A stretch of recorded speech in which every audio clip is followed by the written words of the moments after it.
মানুবৰ্তিতা শৃংখলাবদ্ধতা এই জ্ঞানবিলাকৰ বিষয়ে কেনেকৈ আপোনালোকে ল'ৰা ছোৱালীক শিকাব মই আপোনালোক যি ধৰণে উদ্গ্ৰীৱ হৈ আছে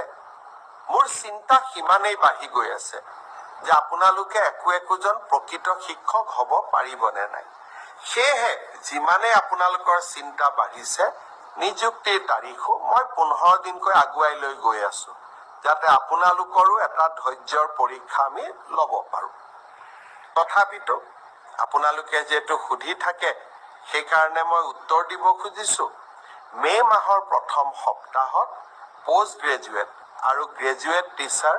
যি 9075টা পদৰ গ্ৰেজুৱেট টিচাৰৰ নিযুক্তি পৰীক্ষা হৈছিল তাৰ ফলাফল সেৱাই ঘোষণা কৰিব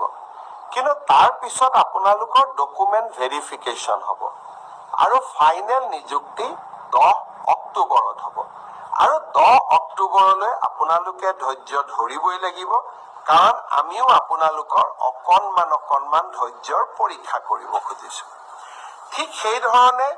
যিসকল শিক্ষকে মোক সুধি আছে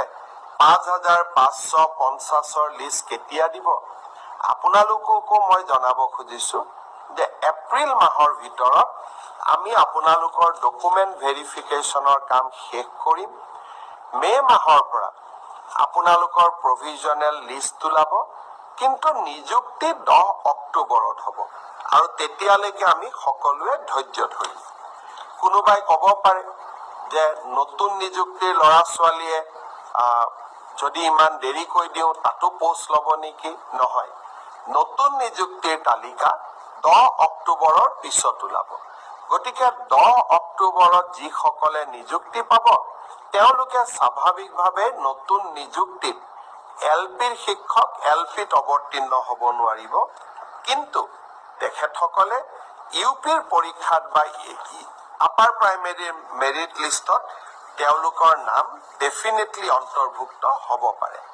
গতিকে মই সকলোকে ধৈৰ্য ধৰিব কলো গ্ৰেজুৱেট আৰু পোষ্ট গ্ৰেজুৱেট